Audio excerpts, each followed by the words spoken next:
फिनरो insights के एक और एपिसोड में आपका बहुत बहुत स्वागत है। क्या कभी ऐसा महसूस हुआ है कि आपका परिवार एक ही छत के नीचे रहते हुए भी मीलों दूर है, सब अपने अपने फोन की एक छोटी सी दुनिया में गुम? आज हम इसी चुभते हुए सवाल की गहराई में उतरेंगे। हमारे हाथ एक बहुत ही दिलचस्प और सच कहूं तो थोड़ी डराने वाली रिपोर्ट लगी है। ये बताती है कि कैसे सोशल मीडिया भारतीय परिवारों को अंदर से खोखला कर रहा है। और इस पूरी कहानी को समझने के लिए रिपोर्ट हमें काल्पनिक शर्मा परिवार के घर के अंदर ले जाती है। बिल्कुल। और ये रिपोर्ट सोशल मीडिया को सिर्फ एक कम्युनिकेशन टूल की तरह नहीं देखती है, बल्कि एक नशे की तरह देखती है। बिल्कुल। एक ऐसा नशा जो परिवारों को शारीरिक रूप से तो पास रखता है, पर उनकी आत्माओं को डिजिटल दुनिया में मीलों दूर धकेल देता है। और रिपोर्ट की शुरुआत में एक बहुत चौंकाने वाला आंकड़ा है जो इस पूरी चर्चा की आप कह सकती हैं नींव रखता है। ये कहता है कि इंटरनेट पर जितना भी कंटेंट है उसमें से सिर्फ 30% ही ज्ञान या काम की जानकारी है, बाकी का 70% वो सिर्फ डिजिटल कचरा है। कचरा। हाँ, यानी स्कैम्स, दिखावा, झूठी खबरें और बस ध्यान भटकाने वाली चीजें। चलिए तो फिर इस कहानी की परतों को एक एक करके खोलते हैं। रिपोर्ट की शुरुआत एक बहुत ही दमदार तस्वीर से होती है। वो हमें उस जमाने में ले जाती है जब घर का मतलब होता था आंगन या डाइनिंग टेबल, जहां पूरा परिवार एक साथ बैठकर दिन भर की बातें करता था, हंसता था। अब उस जगह को स्मार्टफोन की नीली रोशनी ने ले लिया है। सही कहा।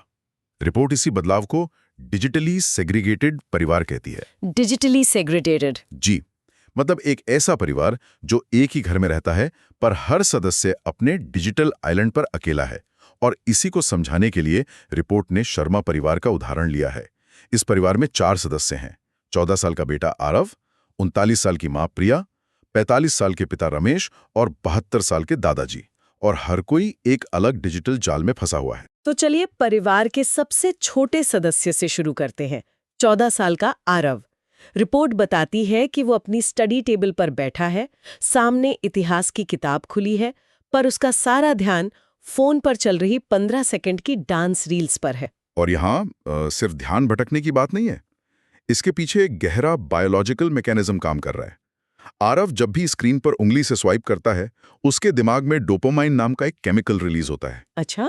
ये एक छोटा सा इनाम है, एक हिट है जो उसे खुशी देता है। अच्छा। तो इसका मतलब ये है कि उसका दिमाग हर 15 सेकंड में एक इनाम पाने का आदी हो गया है।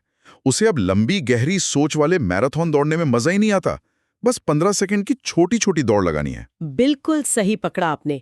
इसी असर को रिसर्च की भाषा में शैलोइंग हाइपोथेसिस कहते हैं। शैलोइंग हाइपोथेसिस। जी, दिमाग की गहरी डुबकी लगाने की आदत ही खत्म हो जाती है। वो बस सतह पर तैरना सीख जाता है। और इसका असर सिर्फ उसकी पढ़ाई पर नहीं, उसकी पूरी सोच पर पड़ रहा है। हाँ, रिपोर्ट में इसका एक बड़ा दिलचस्प उदाहरण भी है। जब उसके पिता रमेश उससे पूछते हैं कि बेटा, बड़े होकर डॉक्टर बनोगे या इंजीनियर, तो उसका जवाब हैरान करने वाला होता है। वो कहता है, पापा, अब कोई डॉक्टर नहीं बनना चाहता, मैं तो क्रिएटर बनूंगा। ये आज की पीढ़ी का एक बहुत बड़ा सच है।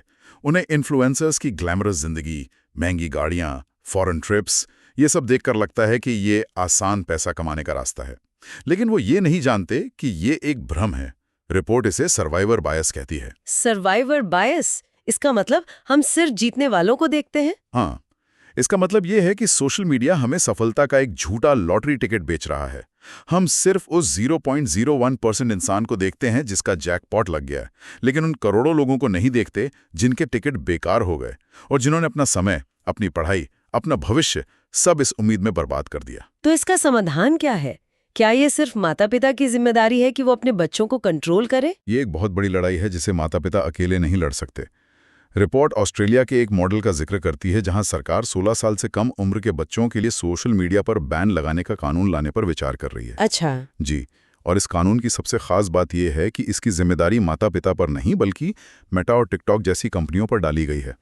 अगर वो नियम तोड़ते हैं तो उन पर करोड़ों डॉलर का भारी जुर्माना लगेगा। लेकिन भारत में भी तो digital personal data protection act 2023 है, क्या वो काफी नहीं है? वो एक अच्छा कदम है, लेकिन वो बच्चों के डेटा की ट्रैकिंग को तो रोकता है, पर उनके सोशल मीडिया इस्तेमाल पर पूरी तरह से बैन नहीं लगाता। वो दरवाजे पर ताला तो लगाता है, लेकिन दरवाजा खुला छोड़ देता है। तो एक तरफ तो बेटा आरव है जो रील्स की इस तेज दुनिया में खोया है, लेकिन रिपोर्ट ये भी बताती है कि उसकी माँ 39 साल की प्रिया का सोशल मीडिया इस्तेमाल एक अलग लेकिन उतना ही खतरनाक जाल है। बिल्कुल। प्रिया एक हाउसवाइफ है। उसका दिन सुबह की चाय के साथ नहीं बल्कि इंस्टाग्राम स्क्रॉल करने से शुरू होता है। और पहली पोस्ट में वो अपनी एक दोस्त की मालदीव वेकेशन की परफेक्ट फिल्टर की हुई तस्वीरें देखती है और उसे देखकर उसे अपनी जिंदगी, अपना घर, सब कुछ बहुत फीका और कम लगने लगता है। हाँ, ये तो बहुत आम बात हो गई है। हम दूसरों की जिंदगी की हाईलाइट रील देखकर अपनी असल जिंदगी की बिहाइंड द सीन से तुलना करने लगते हैं। इसी को मनोवैज्ञानिक अपवर्ड सोशल कंपैरिजन कहते हैं और ये मानसिक स्वास्थ्य के लिए बहुत खतरनाक है। रिपोर्ट बताती है कि भारतीय महिलाओं पर हुई एक रिसर्च से ये साफ हुआ है कि इंस्टाग्राम का पैसिव इस्तेमाल, यानी सिर्फ दूसरों की तस्वीरें और वीडियोस देखना, अपनी जिंदगी और अपने शरीर को लेकर असंतोष की भावना को कई गुना बढ़ा देता है। भावना से लड़ने के लिए प्रिया एक कदम उठाती है। वो अपने बेटे आरव का एक प्यारा सा वीडियो पोस्ट करती है स्कूल यूनिफॉर्म में, घर की लोकेशन टैग करके, और कैप्शन में लिखती है माय परफेक्ट लाइफ। वो दुनिया को दिखाना चाहती है कि उसकी जिंदगी भी परफेक्ट है। और यहीं वो अनजाने में एक बहुत बड़ी और खतरनाक गलती कर देती है, जिसे रिपोर्ट शेयरेंटिंग कहती है। शेयरेंटिंग? जी, पेरेंट्स के ओवर शेयरिंग से बना है। लेकिन कई पेरेंट्स कहेंगे कि वो तो बस अपनी खुशी बांट रहे हैं, इसमें गलत क्या है? क्या हम कुछ ज्यादा ही डर नहीं रहे हैं? ये सवाल तो मेरे मन में भी आया था। डरना जरूरी है क्योंकि खतरा असली है। उस एक पोस्ट में प्रिया ने अपराधियों को आरव के स्कूल का नाम, उसकी यूनिफॉर्म, घर की लोकेशन और उसके स्कूल आने जाने का समय, ये सारी जानकारी एक प्लेट में सजा कर देती है। लेकिन इससे भी ज्यादा खतरनाक है डिजिटल किडनैपिंग। Digital kidnapping? इसका मतलब क्या बच्चे को सच में किडनैप कर लिया जाता है? नहीं, उससे भी बुरा। इसमें अपराधी बच्चों की मासूम तस्वीरों और वीडियोस को इंटरनेट से उठाते हैं और फिर एआई और डीप फेक टेक्नोलॉजी का इस्तेमाल करके उन तस्वीरों को चाइल्ड सेक्सुअल अब्यूज मटेरियल यानी सीसैम में बदल देते हैं। ओहो! जी, यानी बच्चे को शारीरिक रूप से छुए बिना उसकी डिजिटल छवि को किडनैप करके उसका घिनौना इस्तेमाल किया जाता है। ये सोचकर ही रूह कांप जाती है। ये तो बहुत ही डरावना है। तो एक तरफ माँ है जो सोशल कंपैरिजन में फंसी है और दूसरी तरफ परिवार का मुखिया 45 इयर्स का रमेश एक अलग ही दबाव में है। बढ़ती महंगाई, बच्चों की फीस और सैलरी जो सालों से नहीं बढ़ी। और यही आर्थिक दबाव रमेश को जल्दी अमीर बनने वाले ऑनलाइन स्कैम्स का आसान शिकार बना देता है। रिपोर्ट के अनुसार वो एक व्हाट्सएप ग्रुप में जुड़ता है जहां उसे रोजाना स्टॉक मार्केट से लाखों कमाने के झूठे स्क्रीनशॉट्स दिखाए जाते हैं। ये स्क्रीनशॉट असल में बॉट्स या पैसे लेकर पोस्ट करने वाले लोग डालते हैं। इसे देखकर तो किसी को भी लगेगा कि सब पैसा बना रहे हैं, बस मैं ही पीछे रह गई। बिल्कुल, इसे ही सोशल प्रूफ का सिद्धांत कहते हैं। जब हम देखते हैं कि बहुत से लोग कुछ कर रहे हैं तो हमें लगता है कि वो सही ही होगा और इसी भरोसे का फायदा उठाकर उसे एक बहुत ही शातिर स्कैम में फंसाया जाता है, जिसे रिपोर्ट पिग बुचरिंग कहती है। पिग बुचरिंग, ये नाम ही सुनने में कितना भयानक है। मतलब वो पहले आपको भरोसे का दाना खिलाकर मोटा करते हैं और फिर? ठीक यही होता है। ये सिर्फ एक फाइनेंशियल स्कैम नहीं है, ये एक साइकोलॉजिकल ट्रैप है। भरोसा जीतने की पूरी प्रक्रिया ही इसका सबसे खतरनाक हिस्सा है। पहले स्कैमर आपको एक छोटा निवेश करने के लिए कहता है, मान लीजिए 10,000 रुपए। फिर वो ऐप पर दिखाते हैं कि आपका पैसा बढ़कर 15,000 हो गया है और आपको उसमें से कुछ हजार निकालने भी देते हैं। अच्छा, ताकि भरोसा पक्का हो जाए कि ये असली है। हाँ, जैसे ही भरोसा पक्का होता है वो कहते हैं कि एक बहुत बड़ा मौका आया है जिसके लिए कम से कम 5 लाख का निवेश करना होगा। रमेश अपनी सारी जमा पूंजी, अपनी फिक्स डिपॉजिट तोड़कर वो पैसा लगा देता है और जैसे ही पैसा ट्रांसफर होता है ऐप फ्रीज हो जाता है। और फिर खेल खत्म? खेल तो अब शुरू होता है। जब वो पैसे निकालने की कोशिश करता है तो उसे कहा जाता है कि पहले 30% टैक्स देना होगा। वो दे देता है। फिर कोई सर्वर फीस मांगी जाती है, फिर कोई लीगल फीस। ये सिलसिला तब तक चलता है जब तक रमेश को समझ आता है कि ये एक जाल है और तब तक वो अपनी सारी जमा पूंजी खो चुका होता है। ओह! और ये कोई अकेली घटना नहीं है। रिपोर्ट के अनुसार अकेले कर्नाटक राज्य में 32 लोगों ने ऑनलाइन जुए और ऐसे स्कैम्स में पैसे हारने के बाद आत्महत्या कर ली। ये तो पूरे परिवार को आर्थिक और मानसिक रूप से तोड़कर रख देता है। और अब आते हैं घर के सबसे कमजोर और मासूम सदस्य पर। 72 साल के दादाजी, जो इस डिजिटल दुनिया की चालबाजियों से पूरी तरह अनजान है। एक दिन दादाजी को एक व्हाट्सएप वीडियो कॉल आता है। स्क्रीन पर एक शख्स पुलिस की वर्दी में बैठा है। बैकग्राउंड में एक पुलिस स्टेशन जैसा माहौल दिखता है। वो दादाजी से कहता है, आपके नाम पर मुंबई एयरपोर्ट पर एक पार्सल पकड़ा गया है जिसमें ड्रग्स और कई नकली पासपोर्ट मिले हैं। आपका आधार कार्ड आतंकवादियों के मनी लॉन्ड्रिंग अकाउंट से जुड़ा हुआ है, आप डिजिटल अरेस्ट में हैं। 1 मिनट, डिजिटल अरेस्ट? मतलब आपको आपके ही घर में वर्चुअली कैद कर लिया जाता है? ये तो किसी साइंस फिक्शन फिल्म जैसा लग रहा है, लेकिन ये असल में हो रहा है? ये असल में हो रहा है और ये बहुत ही शातिर और डरावना स्कैम है। दादाजी को कहा जाता है कि वो कमरे से बाहर नहीं जा सकते, परिवार में किसी से बात नहीं कर सकते और अपने फोन का कैमरा हर समय ऑन रखना होगा, वरना उन्हें आतंकवादियों का मददगार मानकर असली पुलिस भेज दी जाएगी। बाप रे। 6 से 8 घंटे तक उन्हें इसी तरह मानसिक रूप से तोड़ा जाता है, डराया जाता है। और फिर उनसे पैसे मांगे जाते होंगे? हाँ, जब वो पूरी तरह टूट जाते हैं तो उनसे कहा जाता है कि अगर वो बेगुनाह हैं तो अपनी सारी बचत एक आरबीआई के सेफ वेरिफिकेशन अकाउंट में ट्रांसफर कर दें, ताकि सरकार जांच कर सके कि पैसा कानूनी है या नहीं। जांच के बाद पैसा वापस मिल जाएगा। दादाजी डर के मारे अपनी इज्जत बचाने के लिए अपनी जिंदगी भर की कमाई 20 लाख रुपए उस अकाउंट में ट्रांसफर कर देते हैं। और वो पैसा वापस कभी नहीं मिलता? कभी नहीं। वो पैसा ट्रांसफर होते ही सेकंडों में कई खातों से होता हुआ क्रिप्टो करेंसी में बदलकर देश के बाहर भेज दिया जाता है, जिसे ट्रैक करना लगभग नामुमकिन है।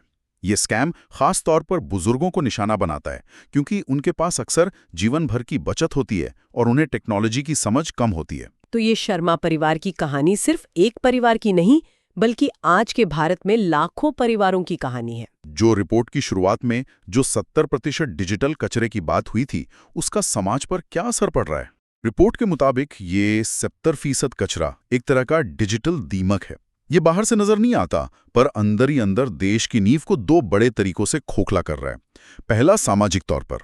रिपोर्ट कहती है कि भारत गलत सूचना और दुष्प्रचार के लिए दुनिया में सबसे ज्यादा जोखिम वाले देशों में से एक है।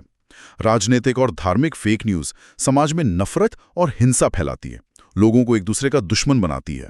और दूसरा असर आर्थिक होगा, जैसा रमेश के केस में हुआ। बिल्कुल। जब रमेश जैसे देश के काम करने वाले लोग इन बेटिंग एप्स और स्कैम्स में अपना समय और पैसा बर्बाद करेंगे, तो देश की प्रोडक्टिविटी गिरेगी। और उससे भी बड़ा सवाल भविष्य का है। अगर आरव जैसी हमारी अगली पीढ़ी गहरी सोच और ध्यान केंद्रित करने की क्षमता ही खो देगी, तो भविष्य में विज्ञान, टेक्नोलॉजी और कला के क्षेत्र में बड़े इनोवेशंस कहां से आएंगे? ये वाकई एक बहुत गंभीर समस्या है। तो क्या इस डिजिटल दीमक से बचने का कोई रास्ता है? क्या रिपोर्ट कोई समाधान बताती है? और अच्छी बात यह है कि समाधान मुश्किल नहीं है, बस उन्हें अपनाने की जरूरत है। रिपोर्ट हर सदस्य के लिए अलग अलग और बहुत ही प्रैक्टिकल समाधान देती है। चलिए आरव से शुरू करते हैं। बच्चों के लिए क्या सुझाव है? क्या उन्हें फोन देना ही बंद कर दें? रिपोर्ट कहती है कि 16 साल की उम्र तक बच्चों को स्मार्टफोन की जगह डम फोन दिया जाए, यानी ऐसा फोन जिसमें सिर्फ कॉल और मैसेज हो, कोई ऐप स्टोर या इंटरनेट ब्राउजर ना हो। लेकिन अगर किसी बच्चे को लत ज्यादा लग चुकी है, तो शर्म करने के बजाय बैंगलोर की शट क्लिनिक जैसी प्रोफेशनल जगहों से मदद लेनी चाहिए, जो खास तौर पर टेक्नोलॉजी की लत का इलाज करती हैं। और प्रिया जैसी हाउसवाइफ्स और रमेश जैसे पतियों के लिए? प्रिया जैसी महिलाओं के लिए सबसे पहला कदम है शेरेंटिंग, यानी बच्चों की हर जानकारी ऑनलाइन डालना तुरंत बंद करना। दूसरा, सोशल मीडिया का इस्तेमाल दूसरों से तुलना करने के लिए नहीं, बल्कि कुछ नया सीखने के लिए करना, जैसे कोई नई भाषा, कुकिंग या कोई और स्किल। और सबसे जरूरी, असली दुनिया में दोस्तों से बिना फोन के मिलना। और रमेश जैसे पुरुषों के लिए? उनके लिए सबसे बड़ा सबक है ये समझना कि गारंटीड रिटर्न जैसी कोई चीज दुनिया में नहीं होती। ये हमेशा एक स्कैम होता है। कोई भी बड़ा निवेश करने से पहले अपने पार्टनर से सलाह लेना बहुत जरूरी है। और अगर कोई फ्रॉड हो भी जाए तो शर्मिंदा होने के बजाय तुरंत 1930 साइबर क्राइम हेल्पलाइन पर सूचना देना। और दादाजी जैसे हमारे बुजुर्गों को हम कैसे बचा सकते हैं? उनके लिए तो ये सब समझना और भी मुश्किल है। उनके लिए कुछ बहुत ही आसान लेकिन बेहद असरदार तरीके हैं। पहला, परिवार में एक सेफ वर्ड या सेफ क्वेश्चन तय करना, जैसे हमारी पहली गाड़ी का रंग क्या था। अगर कोई फोन करके इमरजेंसी बताए और पैसे मांगे, तो दादाजी वो सवाल पूछ सकते हैं। स्कैमर को उसका जवाब कभी पता नहीं होगा। ये तो बहुत अच्छा आइडिया है। जी। दूसरा, अनजान नंबरों से आने वाली वीडियो कॉल कभी ना उठाना। और तीसरा, उनके बैंक अकाउंट पर एक दिन में कितना पैसा ट्रांसफर हो सकता है, उसकी एक लिमिट सेट करवाना, ताकि बड़ा नुकसान होने से बच जाए। तो इसका मतलब ये नहीं है कि सोशल मीडिया पूरी तरह से बुरा है? नहीं, बिल्कुल नहीं। रिपोर्ट का असली संदेश ये नहीं है कि सोशल मीडिया अच्छा है या बुरा। संदेश ये है कि हमने अनजाने में अपने सबसे कीमती रिश्ते, अपने परिवार को इन प्लेटफॉर्म्स के एल्गोरिथम्स के हवाले कर दिया है। उन्होंने तय करना शुरू कर दिया है कि हम क्या देखेंगे, क्या सोचेंगे और कैसा महसूस करेंगे। हमें बस वो कंट्रोल वापस अपने हाथ में लेना है। तो हमें इसके यूजर बनने की बजाय इसका मास्टर बनना होगा। बिल्कुल। रिपोर्ट कहती है कि समाधान 3 स्तरों पर है। सरकार को ऑस्ट्रेलिया जैसे सख्त नियम बनाने होंगे, प्लेटफॉर्म्स को अपनी जिम्मेदारी समझनी होगी, और सबसे जरूरी, शर्मा जैसे हर परिवार को अपने डाइनिंग टेबल को वापस जीतना होगा। फोन नीचे रखकर एक दूसरे की आंखों में देखकर बात करनी होगी। असली कनेक्शन वही है। आज की इस गहरी चर्चा के बाद हम अपने श्रोताओं के लिए एक सवाल छोड़ना चाहते हैं। आपके परिवार में क्या डिनर टेबल पर बातें होती हैं या सिर्फ स्क्रीन स्क्रॉल होती हैं? इस पे जरूर सोचिएगा। For more content like this, please like, share, and subscribe.